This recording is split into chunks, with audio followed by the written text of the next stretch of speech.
What is going on, guys? Welcome back to another Swift video.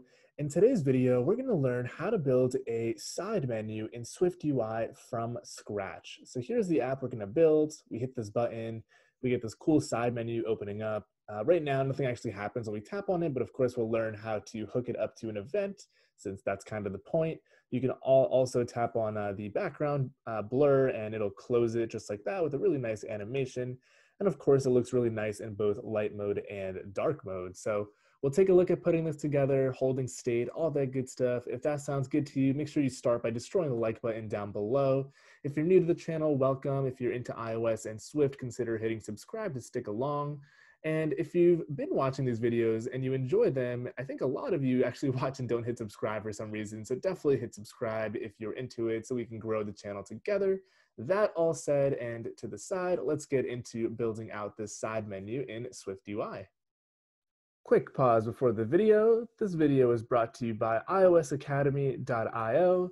If you're interested in building some of the top apps from around the world like YouTube, Instagram, Uber, and Facebook, head on over to iOSacademy.io and toss in your email in the waitlist form here to be notified as content becomes available. Content includes interview prep, free courses, premium content, how to build TikTok, Messenger, Instagram, and anything else you could think of in between.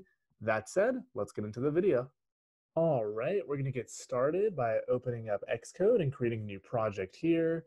We're going to stick with the app template under iOS. And let's go ahead and give our project a name of SwiftUI side menu. And of course, make sure your language is Swift, your lifecycle is SwiftUI, and your interface is also SwiftUI. Go ahead and continue, save the project wherever you'd like. We'll toss it onto my desktop. And let's start by hitting the resume button to get our preview running. We'll close this right panel. Let me also expand the window. And we can also close this left panel. Let me also make this side a little smaller so we have more room to code. Also bump up the font size here, and we're going to get straight away into it. So let's think about what we need for our side menu. Well, the first thing we're going to actually need is a view that represents our side menu. So I'm just going to create it up here. It's going to inherit from a view. And of course, in any SwiftUI view, we need to have a body. So I'm going to say this is some view. And I'm actually just going to return a Z stack for now. Not an X stack, a Z stack, so it doesn't give me an error. That error should go away. So there's our side menu struct for a view. Now we need to do a couple things. We also want our side menu to have contents, the list of elements inside of it, and I like to separate that into its own view. So I'm going to call this menu content. It'll also be a view, and it's also going to have a body with a Z stack in it. So I'm just going to copy and paste that. So then we also want a button on our primary content view here. When we tap on it, it should, animate the side menu in with that nice little dull background. So in our content view here, I'm going to start by adding a Z stack. And on the Z stack, we're going to give it a modifier of edges ignoring safe area for all. That way our Z stack is flush to the entirety of the screen. And we're going to want a button in here with an action and a label. The action is basically open menu. And the label, we'll go ahead and say this is open menu. Let me go ahead and give this a little bit of a nicer style. So we'll give it a frame of 200, a height of 50, and alignment of center. I'm also going to give this a background color of color dot, let's say system blue. Let's go ahead and hit the resume button on the right here and our live preview so we can start seeing things in action. I'm also going to actually change this to be dark mode since some of you have said it's easier to see. So there we are in dark mode. We probably should give our text a color as well. I am going to say foreground color is color.white, and I'm also going to make it nice and bold. So there is our button. So cool. So when we tap on this actual button, we want to somehow hold state in our view that our side menu is now open. And that said, we should have a state property. And we'll go ahead and call this menu opened, and by default, it's gonna be false. So when we tap on the button, we're gonna wanna go ahead and say self.menu opened dot toggle. Since it's false by default, it'll go ahead and make that true. And basically, when we go ahead and open or toggle the states, we want to pass it into our side menu view. Now, that said, we're going to want our side menu right down here. And I only want to show this button for the side menu if this menu opened is false. So I'm going to say if menu opened, if it's not opened, go ahead and show that button. And for this side menu, we want to actually pass in 3 properties to it. The first one we want to be able to configure is basically the width of the side menu, which is a CG float. The next one is a bool for this state here. Now we don't want a binding. We just want to pass in, I mean, we could use a binding, but we're just going to pass it in directly. So we'll say menu opened, which is just a bool. And then we also want a way to go ahead and close the menu. And like I said, we could use a binding, but I'm going to use a simpler way.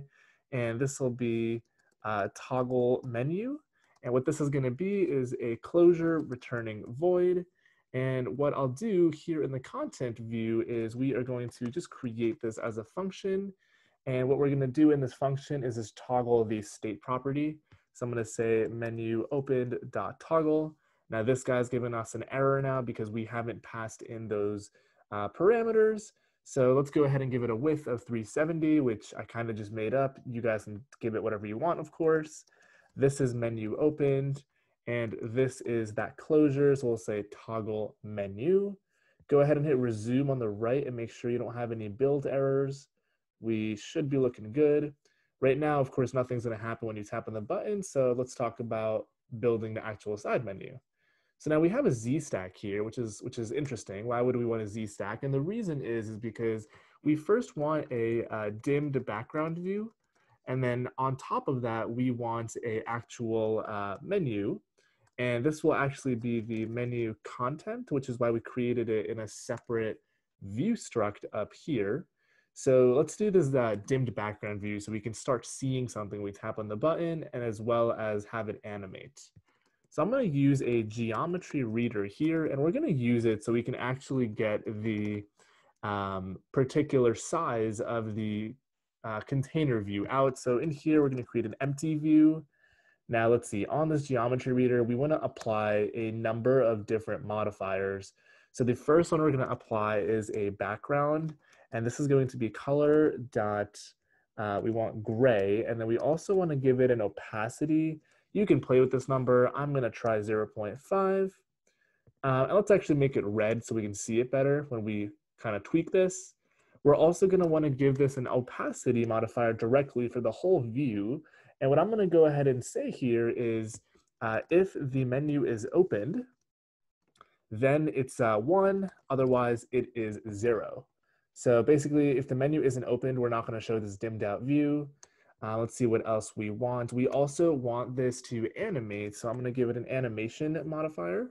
And this is going to be in ease in animation. So we're going to say animation dot ease in. And let's say we want to delay this a little bit because we want the menu to slide in from the left before we dim it out.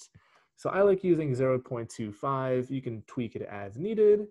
And the most important thing is when we tap on that background view, since the menu takes up, like a partial width of the screen, we want to dismiss the menu too. So we're also going to add a on tap gesture. And all I'm going to do in here is call this closure. And this is why I was saying you could use a binding as well. You could just pass this menu opened in as a binding and just toggle that directly. But we'll go ahead and call the closure. So that said, let's go ahead and run this over here in the live preview. We're going to tap on the button, and we see this thing kind of faded in and fades out. Now, one other thing that you might notice is that first it's kind of this black, or not really black, but rather the reason the whole screen looks black before the red comes in is because the button disappears. But let's work on actually getting the menu sliding out as well. So cool. So since this is a horizontal stack, and let me actually also go ahead and change the color from red to gray. And we'll go ahead and also make this opacity of, let's say, 0.25. Let me see what that looks like over here. It probably looks a little better. Might want to make it even lower. We'll say 15. But now in the Z stack, we want to have a view on top of the gray view. And since we want a horizontal kind of laid out view, that should tell you right off the bat that we want a H stack. And in here, we're just going to have menu content. And on the right of it, we're going to have a spacer just like that. Now, what is our menu content? Well, this is the actual menu. So we have a Z stack in here. And the reason I like doing that is because we first want to give it a background color. So I'm going to say color, and we are going to use a UI color, and I'm going to create it with RGB. I'm going to use 32 over 255, which is a nice gray color. We'll take a look at some other colors in a moment, but let's just start with this for the time being. Opacity of 1, which looks good. Now on top of this Z stack, we want a vertical stack. And we want to also give it an alignment of leading, a spacing of 0, and we want a bunch of contents in here. We could actually get rid of this content parameter. Let me simplify this a little bit. Now in this vertical stack, what we want is we want a for each loop over kind of menu items. And then we also want a spacer below it. So I'm going to first add that spacer. And here we're going to do a for each over, let's go ahead and call it items. And we're going to say item in. Now we need to create items. So what I'm going to do is I'm just going to create them directly in here. You can optionally pass them in from your content view, really up to you. So I'm going to say items. Whoops, that's not what we want. Items is an array of menu items. We'll say menu item. Now menu item should be a model, so I'm going to create menu item here. It needs to be identifiable so we can use it in our for each, and we're going to say its ID is a UUID, UUID, just like that. And let's see, what do we want in our menu item? Let's make sure that error goes away, which it did. Our menu item, I guess for now, will just have a actual let's call it text. So we'll say text, which is a string. And finally, we can go ahead and create all these menu items. So instead of assigning this to an empty array of menu items, let's go ahead and create some. I'm going to go ahead and create this. We'll pass in a text of, let's just do a bunch of random ones to start. We'll say home. Let me copy and paste a few times. We'll say settings, profile, activity. I don't know, flights. I'm trying to think of all the images, SF symbol images I know mentally that we can add afterwards, but we'll also go ahead and say, let's also say, I guess, share. So cool, so now that we have this, what do we need to do? So if we come back to our menu item, we wanna go ahead and do a few things here for our menu content. The first thing that we wanna actually do is set its frame to the width that we're passing in here to the side menu. So we're gonna give it a modifier for frame, and we're only gonna pass in the width here, and height and alignment are optional with the default, rather their default values, so you can delete them. Now, if you think about this, that's our width there. So let me go ahead and hit try again on the right-hand side, and you're gonna start seeing a problem. And we'll go through that problem together. Let me pause this. We should see our button again. Give it a second. Well, we don't see the button again. The reason is our side menu is actually kind of overlapping everything. So that's not good. The first thing we want to do is, or then the next thing we want to do is set an offset modifier. And we want to offset the X based on if the menu is opened. So we have a menu opened bool. So if it's opened, we're going to go ahead and say the offset for the X is 0. Otherwise, it's negative the width. And that way, you'll see that it disappears here. And I'm going to add another modifier to this because we do want this to animate in. And we can actually have SwiftUI take care of the animation for us because we are inevitably changing the offset, and it can figure that out and just make it do kind of what it should. So let's go ahead and hit the live preview button. And if we tap on this, we'll see that this menu opened up, and then after it opened up, it went ahead and showed that background dim. Now it's a little wide right now.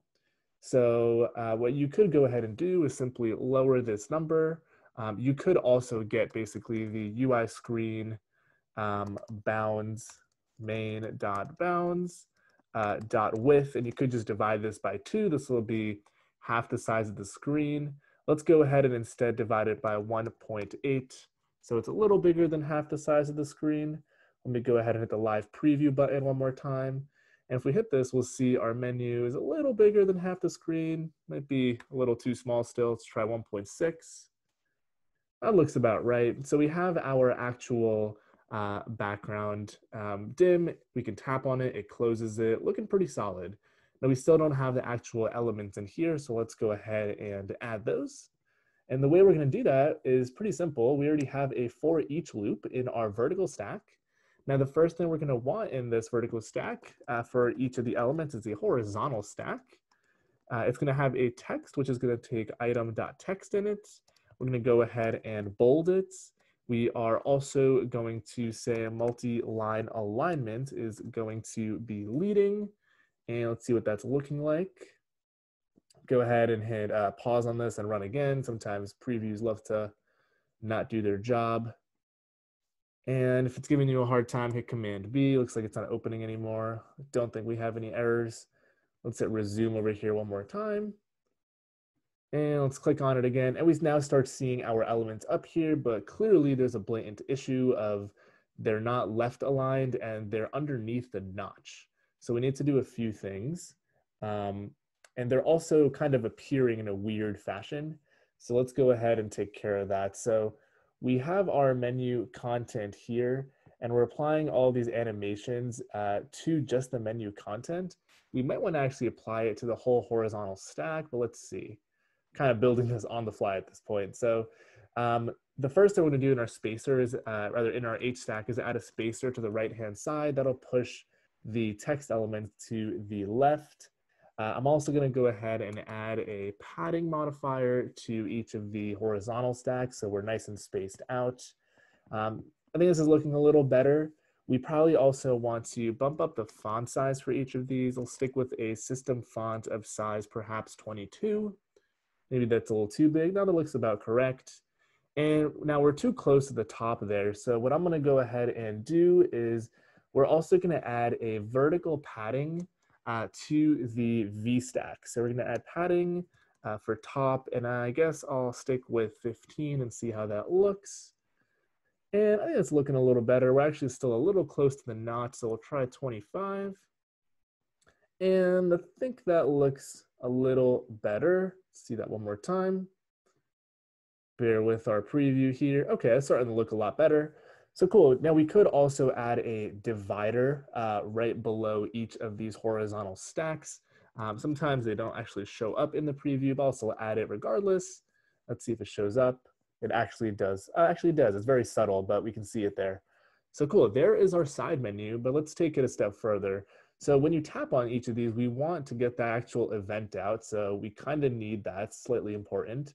So the way we're going to take care of that is by adding another modifier onto the horizontal stack, which is a on-tap gesture.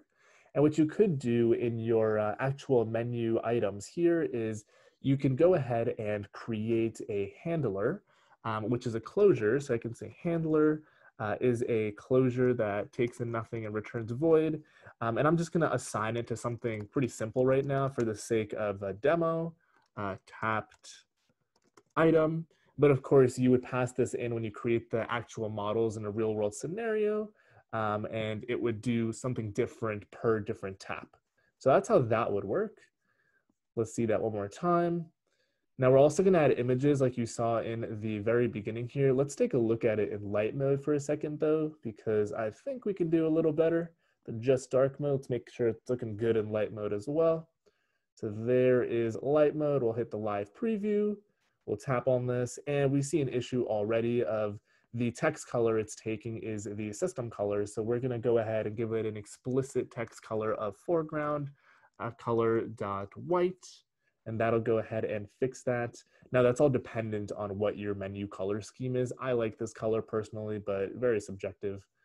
Let's go ahead and add an image now. So basically to add an image, you might have guessed it already, we're just gonna add an image next to our text in the horizontal stack, and we are going to add it with a system image. Let me go ahead and find it.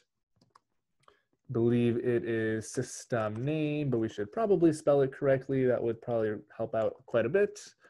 So system name, this one right here, I'm just gonna stick with house just to make sure it shows up. We're gonna make this resizable. We're also gonna give this a foreground color of white, similar to our text. Let's see, we're also gonna wanna give it an aspect ratio of fit. And let's see what the sizing looks like there. All right, they're huge as I expected. So let's go ahead and make this smaller. So we're gonna give it a width of 44. Let's try 40 actually. We'll bump that up as needed. We'll give it an alignment of center. And I think it's starting to look a little better. I think it's still a little too big. Could probably get away with like 32. All right, let's try that one more time. I'm gonna pause this preview and give it a build and pause it and run it one more time. Sometimes the preview is just slow to pick up your changes, so bear with it.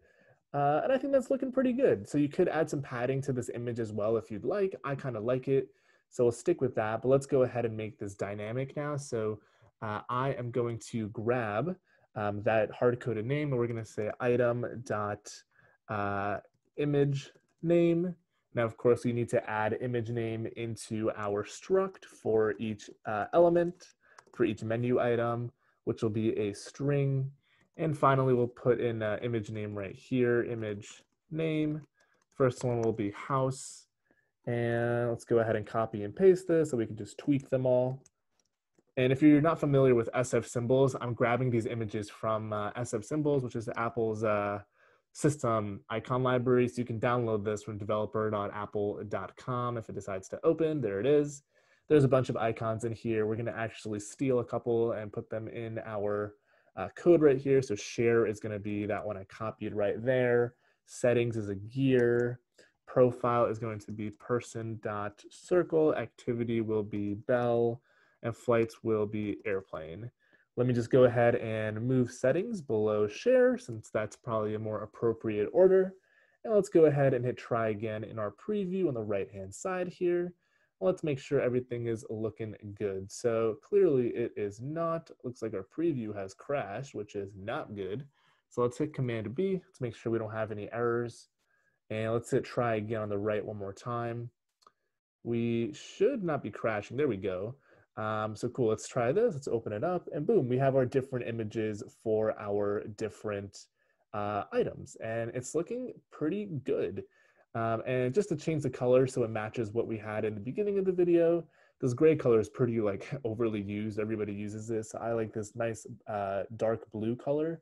So in our Z stack for the actual menu content, I'm gonna change the RGB and of course you can change this however you want, but I like doing 43, like 40, and this is like 74, I think. Any numbers around that range will give you like this kind of nice dark blue, grayish color, which looks pretty good. So you're not going to see the print since we're in a preview, but if you go ahead and run it in a simulator, you'll be able to do that. And that's it.